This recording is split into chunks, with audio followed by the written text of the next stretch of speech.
Hey everyone, welcome back to another episode of Acquisitions Anonymous. We are the internet's #1 podcast about buying, selling, and investing in small businesses.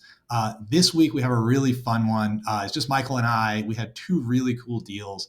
One is a nut kiosk in Denver International Airport, selling hot nuts to weary travelers. And the next one is a really innovative firefighter training apparatus invented by real firefighters that is looking for a way to scale. So we talked through both of these today. Really fun. Michael and I joke around a lot, have a great time. I think you'll really enjoy this episode of Acquisitions Anonymous. But first, a word from our sponsors. Hey, Michael here. Want to talk to you about today's sponsor for the episode, which is cloudbookkeeping.com. So, Cloud Bookkeeping is actually run by my neighbor, Charlie. So, I've met him in person and can attest that he's a real human being and a good person. And what Cloud Bookkeeping does is offer a full suite of bookkeeping services, all in the cloud. For you around QuickBooks and other technologies that you're using as a small business owner.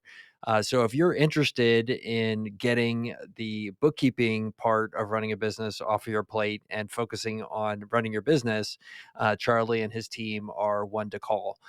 They can put together a bunch of other stuff in terms of helping you manage and grow your business besides just bookkeeping, sophisticated reporting, definitely helping you get your QuickBooks online set up in the right way, and a number of things around payroll as well. So definitely know them and recommend them. If you want to find out more about cloud bookkeeping, you can go to their website at cloudbookkeeping.com.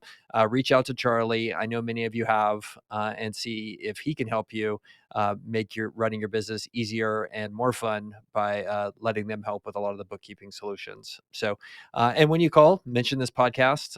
It would help us and help Charlie know that we're supporting him as well. So thanks a bunch, and cloudbookkeeping.com as the sponsor for today's episode. All right, welcome back to another episode of Acquisitions Anonymous, the internet's #1 podcast on acquiring, selling, and investing in small businesses. I am one of your hosts, Bill D'Alessandro. I'm also here with my co-host today, Michael Girdley, and we've got two deals for y'all. No guests, just the OGs here. And we don't even have Mills today. No Mills, just the two of us running our mouths. Two idiots, two deals. Here we go. Okay. I brought both these deals because I'm super excited about both of them. So do you want to do the fire training apparatus for sale, or do you want to do the nut shop? I want to do the nut shop because that's what this is today. Okay. So this deal, I found it. Our buddy Ari Ozik, who is my number one friend these days in Israel and a friend of the pod, sent me this one. But he was sending me a different deal and it was in the newsletter, and he goes, check out this other deal, Girdley.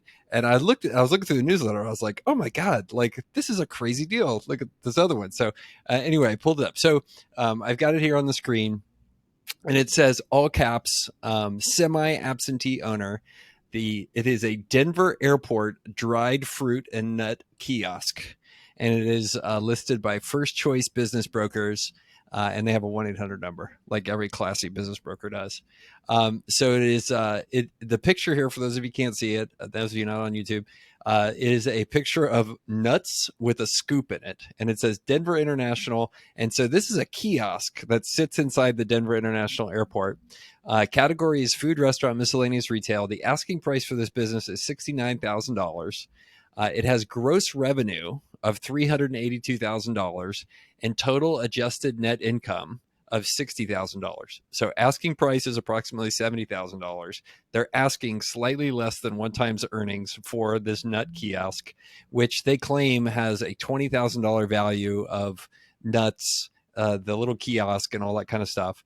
It's been there for 5 years. We're going on 6 years. It was established in 2016, and it is located in the Denver International Airport in the wonderful state of Colorado. So the description is from Trent Lee, who is the business broker. And by the way, his website is sellbusinessinlasvegas.com. Like that's some good SEO juice right there. But also, why is some guy in Las Vegas selling a nut kiosk in Denver? Read the description. You can figure it out. Maybe we'll get up to there. All right. Very easy to learn. Owner will train for a smooth transition. This kiosk has been operated by employees as the owner has moved out of state already. To Vegas, you can either purchase right to where Vegas. Trent is. Yeah, that's why Trent has a listing. Trent, I mean, for those of you on YouTube, you can see Trent's photo. One of the things I love to do is look at the broker photos. And one of the things I hate is when brokers wear hats, they always love to wear chapeaus. Trent is the other end of the spectrum, which I love, which Trent has done up his hair and has like a good set of hair gel in there. So he's looking pretty He's also stylish. not It's pretty touching great his stuff. face, which is the other Girdley red flag. Wearing a hat or Feels touching good. his face in the photo. Touching your face in a photo is a sign you're potentially a deceitful human being. So the more you know. Yep. Okay. So back to the nut kiosk. You can either purchase it as a semi absentee owner or owner operator and decrease payroll, increasing your profit margins.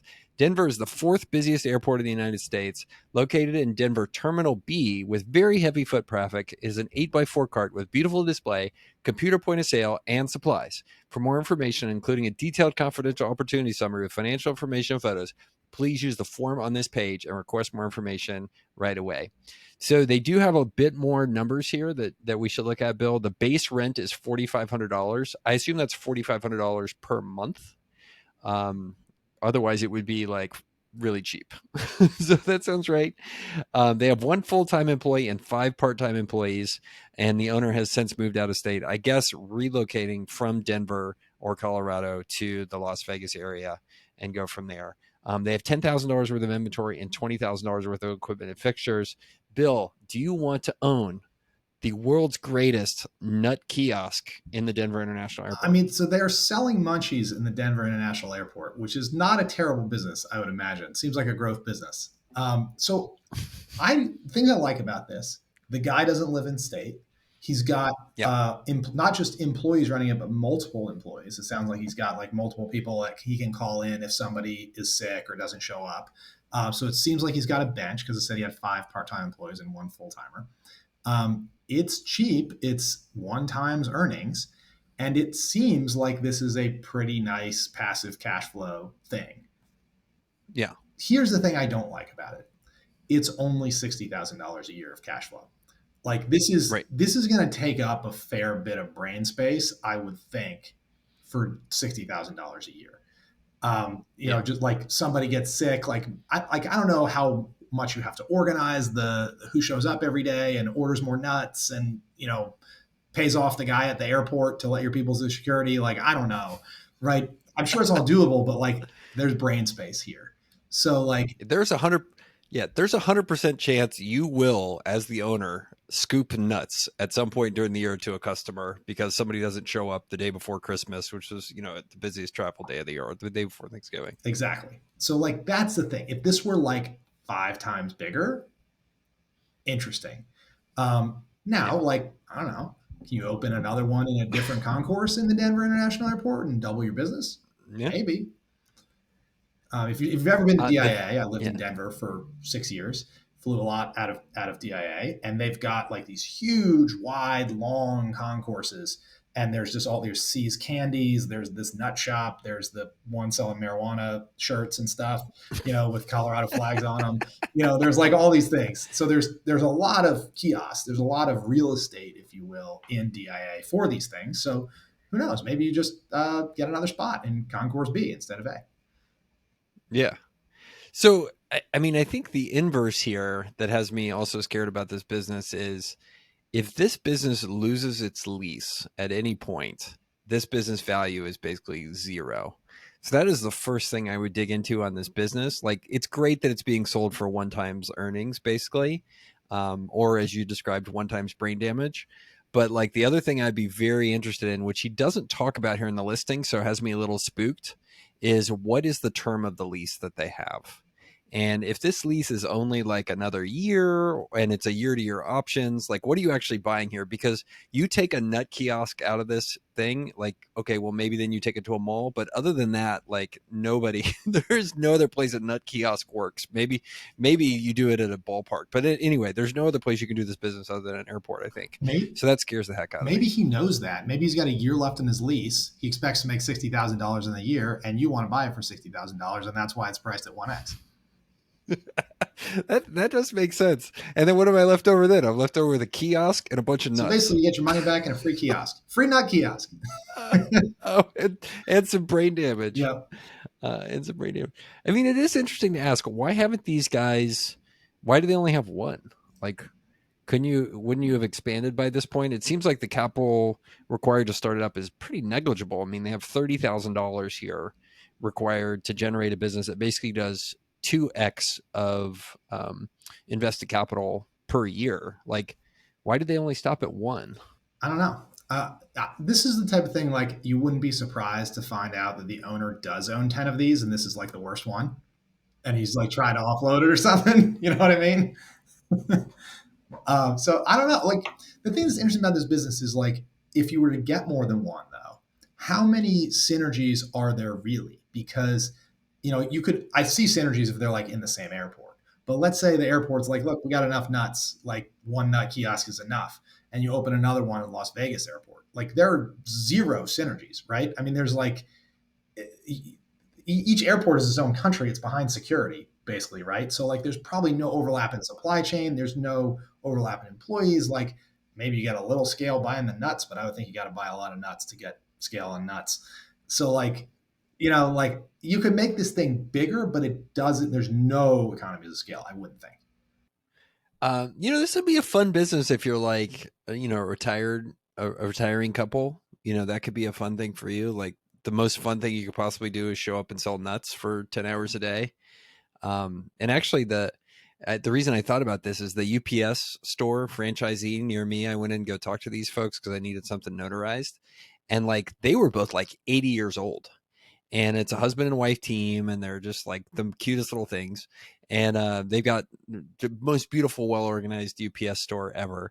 And I was like, "Why are you guys doing this?" They're like, "We were bored. We just wanted to own something, and this gives us something to do. It's low stress, and we get to say hi to everybody every day." I mean, potentially, this is a great business to have if if standing on a street corner in the in the airport selling nuts seems like fun to you. Like, by all means, go ahead. Yeah, But yeah, man, it's better than being a not greeter at going to get Walmart, ahead. right? Keep yourself occupied. Better than driving Uber. Whew, I don't know. I mean, I whew, don't hate I it. don't know. Michael, have you ever looked at like mall kiosk businesses, which this reminds me of? Or like, have you ever seen like the chains of sunglasses kiosks or phone Yeah. case kiosks? Or have you ever looked at businesses like that? No, I haven't. I mean, I know the way those mall owners operate from a landlord perspective. Like they are consistently trying to capture all the value from the retailers, which scares me. It's like, okay, well, we're going to have a natural break point and we're going to take the greater of X numbers of thousands of dollars per month or 20% of your sales. And you get to be the only phone case sales players in the mall. Which I think is why you end up with a lot of those businesses being like these super high margin tourist trappy kind of things, Mm. like t-shirts, the phone cases, stuff you're talking about that sells at 90% gross margin. Cause that's the only way you can do it when the landlord's like trying to capture all the value from you. But have you looked at them? I just know theoretically it sounds terrible to me. So I have not looked at buying them. I actually know several people in my ecom circles who have opened them as a Huh. supplement to their e-commerce store. Basically, like they were selling up their own proprietary stuff on the internet, and instead of like taking the product to retail, they said, "Well, why don't I just open up a couple mall kiosks?" I see it happen a lot for seasonal products because you don't want Hmm. permanent real estate. Like you want like a pop-up shop essentially for 3 months to sell bathing suits or whatever, sunscreen in the mall. And they will do short-term leases. It seems like they will turn you over, and then they'll bring in a Christmas kiosk in the winter. Yeah. So I have seen people do it. I haven't seen anybody like blow the doors off, but there are a couple Right. people in e-commerce field that like do this every summer, with like 5 to 10 of them, and it brings in extra revenue. Huh. I dig it. I dig it. Okay. Here's a back to the nut thing.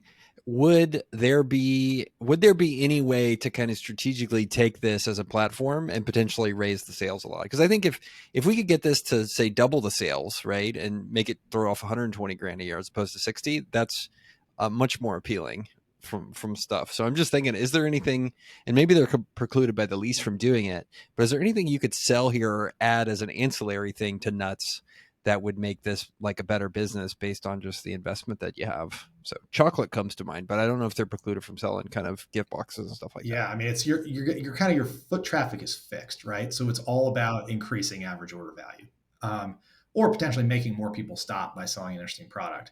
let's assume for the second your lease does not restrict you, right? Like there's not a second chocolate kiosk down the way, like you mentioned, Michael, and that they're the exclusive chocolate people. Chocolate makes sense. I want to understand, like, are people buying these nuts to eat them right now, or are they buying them as a gift? I, I don't know. That depends. Like, so like if they're buying to eat them right now, like you got to sell drinks, obviously, right? I mean, preferably alcoholic ones if the mall will let you. But like you cruising around the mall, drinking your beer, eating your nuts. This is like sounds great. But at the very least, you got to sell soda or something. Yeah, yeah.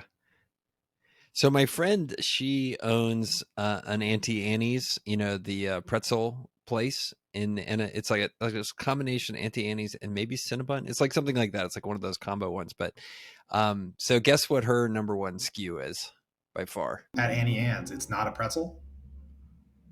Uh, Is it? it's in the airport. I'll give you a hint. This is in the Oh, airport. it's got to be booze then. It's got to be. Now it's basically the whole kiosk. She breaks even on the pretzels and the cookies and crap. She makes all of her money on selling bottled water. Really? Yeah, Interesting. yeah, yeah. I was like, like mind blown It's when a I heard bottled that. I water was like, oh, business this. with pretzels on the side. Yeah, it's like the pretzels are just a loss leader, so we could sell bottled waters for It's three because of the bucks that we buy smell. for The 12 pretzel cents. smell brings you in, and then you buy water. They are unreal, Wow. unreal. Okay, so cool. I think we've beat the hell out of this nut thing. I just thought it was so cool when I saw it. I was like, oh, like who doesn't want to own a dried fruit and nut kiosk in the Denver airport? Like, come Oh on, yeah. it's pretty Oh amazing. yeah. Cool. That's a fun one. That's a fun one. All right, so you want me to do deal number Yes. Let's two? do number two. Number two is also fun. All right. So one thing I do want to do, because this came from our buddy Andrew at MicroAcquire, and every time I've been on a call with Andrew, he's had a hat on backwards, so I'm going to put my hat on backwards. For the I got to do it for the peeps. All right, so let me share this new one. So what this one is, it is on MicroAcquire, who by the way is a sponsor, and we love them for sponsoring us. And so what this one is, and I'm a customer of MicroAcquire, so I get to see more data than normal folks. This is a business for sale for $367,000 at a 3 times revenue multiple. I love how MicroAcquire just always assumes that it will be a revenue multiple. It's like coded into Yeah, their why the hell site. not? Why the hell not? Yeah, you got to lean into what you know. So they have between 10 and 100,000 customers, and it is a 7-year-old business with 2 team members.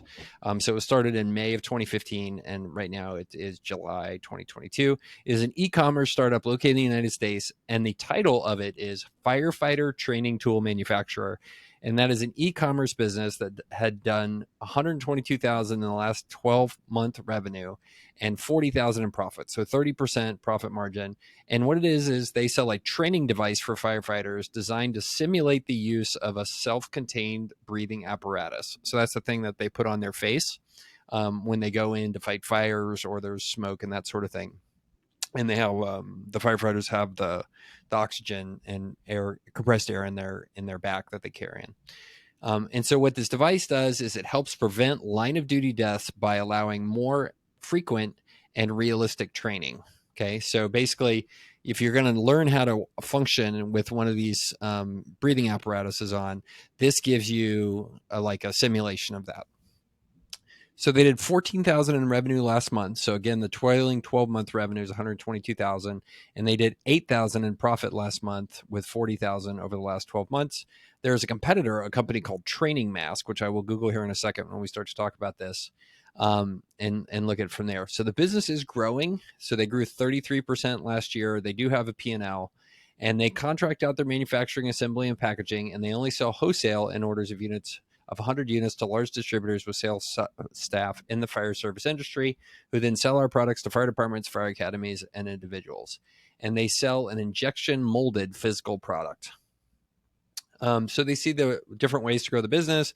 You can add new product lines, dedicated sales staff, and new industries, including military, oil and gas, and industrial.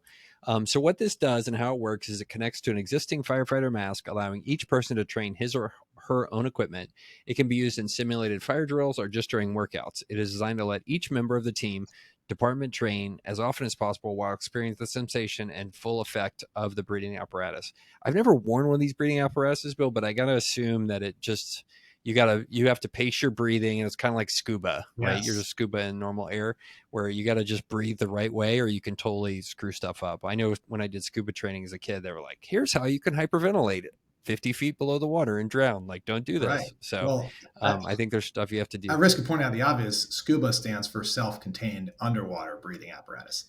Oh, So that is basically what they're selling here. It's without the underwater part. Is a yeah, practice breather. perfect.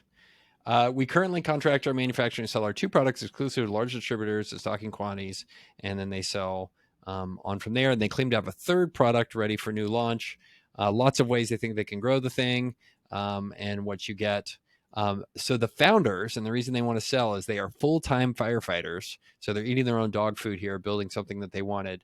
And their highest calling is public service. We launched this business based on an idea for training we had at our fire station, and we have been managing it part-time since launch and have reached our limit for what we can do in that capacity. The product needs a dedicated team to continue to grow, and they bootstrap the company. So no investors. Wow. So what do you think? That is What so do you think? cool. That is so. So I think I might love this one. So the thing that's so it's growing, right? Because it's 122,000 in TTM, but if you multiply the last month, which is 14,450 times 12, you've got 173,000. So that's maybe they just had a good month. Like I'd want to understand, is this very seasonal? But it seemed like you said they elsewhere quoted 30% year-over-year growth. Like seems like it's growing, seems like it's working. I love that it was designed by real firefighters, which means they probably know what the heck they're talking about. Uh, I also love that they manufacture it and they only sell it in wholesale orders of 100. Like they don't, sounds like they don't sell it online at all. And my sense, I don't understand the firefighter industry that well, but I do know a guy who knows it super well, is our mutual friend, Justin Turner, who owns a fire distributor in the Pacific Northwest. So I would immediately call Justin and say, "You guys need to carry this product. How do I go out to all the firefighters and get it in all these firehouses?" But my sense is like all these firehouses are basically like small businesses, and they would probably like to buy it on the internet, like a couple of these, like on Amazon Prime. Like if you could just teach them about it. So what this is I think a product that is a great product with no marketing engine at all, created by a couple firefighters, and they've gotten this far just because it's a good product and they know people in the firefighting industry, but they've never tried to like put the can on the hill at all. And if you're the type of person that knows how to do marketing and can get this product in front of people who are firemen, I think you could grow it a lot. Yeah. This feels like one of those ones where like there's got to be a corner of like firefighter YouTube that like I would just dig into and just be like, okay, how am I gonna go like get into this market, like sponsor the firefighter podcast? I mean, look, we have a podcast on small business M&A. There's definitely some firefighter podcasts that are out there. Like, so I would go through all those kind of Oh stuff. yeah. Side note, I just listened to a podcast called the Fighter Pilot podcast the other night, and we're doing it behind the scenes in the new Top Gun, hosted by this ex fighter pilot, and he has all these other fighter pilots on the podcast. There is a podcast for everything. There is definitely a firefighter podcast. That's amazing. So I did Google their competitor. It's a training mask, and two different ones came up. For those of you on YouTube, I pulled up Training Mask, which is coincidentally located at trainingmask.com. But then the number one competitor comes up is this one, Blast Mask, I wonder if this is which that. looks like if you were like Girdley, design me a website that looks like it was built by firefighters, and like this, it would be this like red and black, like real, like yeah, there is fit, and then there is battling in the flames in the fourth hour of 5 alarm fire fit. So Oh yeah. it's like the most perfect. It's like trying to target firefighters. So yeah, so this may be them actually, and there's pictures of these masks here. They have a 210 model and a 110 model. So consistent with what the description said, two pictures with a new model coming out this year for the Scott CS. So my guess is this is actually How them. much does it cost? Click on the get yours. Like what's the price point on this thing? Bill, do you want the 110 model or the accelerated 210 model? Give me the 210 model. The I guess this All is right, high. yeah. I can't tell if this is like the high end one or it's just it fits a different mask. go go big or go home. Yeah. All right, let me pull this up here. It's $119. See, I like that. That's expensive enough that you could run some ads, you could afford some sponsorships. I also, just looking at this thing, it's not that big. It looks like it's about the size of like a softball, roughly. So it's Yeah, small, light, easy to ship. I think this is pretty cool. Like, this is never going to be a huge business. Like, let me be clear, right. but it's doing, 150 ish in revenue right now. Could it do a million? I think it could. I mean, I think this Yeah, is 10xable. yeah. So this link actually goes to a third party firefighting distributor, which I think is something you like about it, right? You're not trying to sell 20 $119 things with direct sales to firefighters in Topeka. Like you're counting on eDarley or one of these guys to do it. Yes. Now there's a downside to that, which is you have channel risk and channel dependency, but um, all in all, pretty Well, so cool. what's interesting is, if you're not on YouTube, Michael just clicked on the buy now link on their website and it took you to their distributor.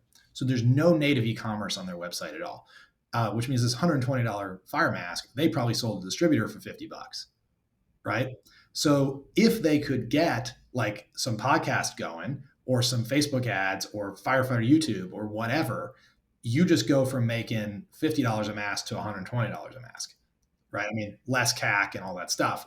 But this is an opportunity to say, maybe you go, hey, firehouses, like, I'm to go to firehouses, I will use the distributors. But to go to the firefighters directly, I'm going to stand up ecom, right? And I can run ads to that. And you create this kind of dual channel. So what I love about it is that they already have the firefighter distributor channel going, and they're totally absent on the D2C, which, given the fragmented nature and the volunteer nature, like, it's sort of like teachers. Like, how teachers often like use their own money to buy their own classroom supplies.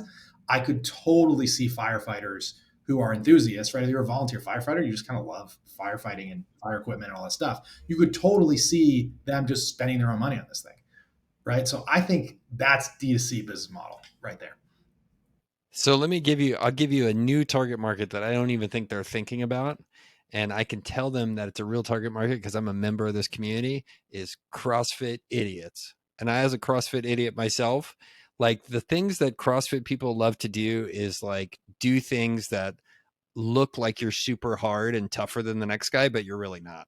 Right. Like, and so one of the things that like Rogue and some of these other suppliers to CrossFit morons like myself do is sell us like these masks that make it harder to breathe. Have you seen I these things, have, yeah. Bill? They just make you labor Yeah. in your breathing, right? You look, they Yeah. It's look like, like oh, Bane, right? It's like the yeah. So I think one of the things you can do here is you can say, oh, those are for wimps. Like the real things are the things the firefighters wear, right? And you get that you go and you make these the things that could be potentially, the hardest of the hardcore CrossFitters and exercise competitive exercisers are buying these things, which is totally different. So I think that's a direct to consumer market they could totally go to. And there's a great way to do that. Guess what? There's a bunch of stupid niche podcasts that I happen to listen to for uh for CrossFit stuff. So I think you can reach those people really well. And looking at like what I guess their CPM rates are, they're not very high.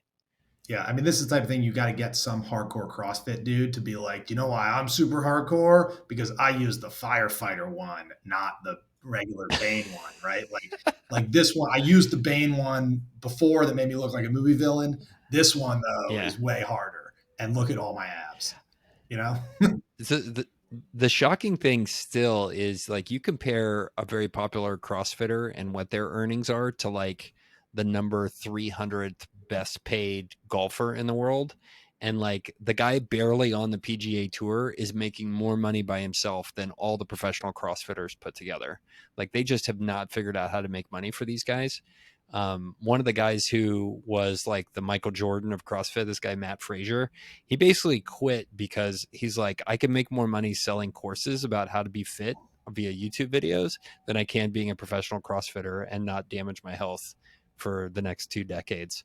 Like, so you can actually go get some of these people as sponsors, like super duper cheap. Like, so the top 10 CrossFitters have big audiences, some million plus. Yeah, very cool. I love this one. This is great. It's not huge. Like, you're definitely buying a job, but this actually looks like something that's good scale. Yep, good one. Well, it was a nutty one, but I think it was good. All right. That'll do it for another episode of Acquisition Anonymous. I'm Bill D'Alessandro. I was here with Michael Girdley. Hope you guys enjoyed the deals, and we will see you next week.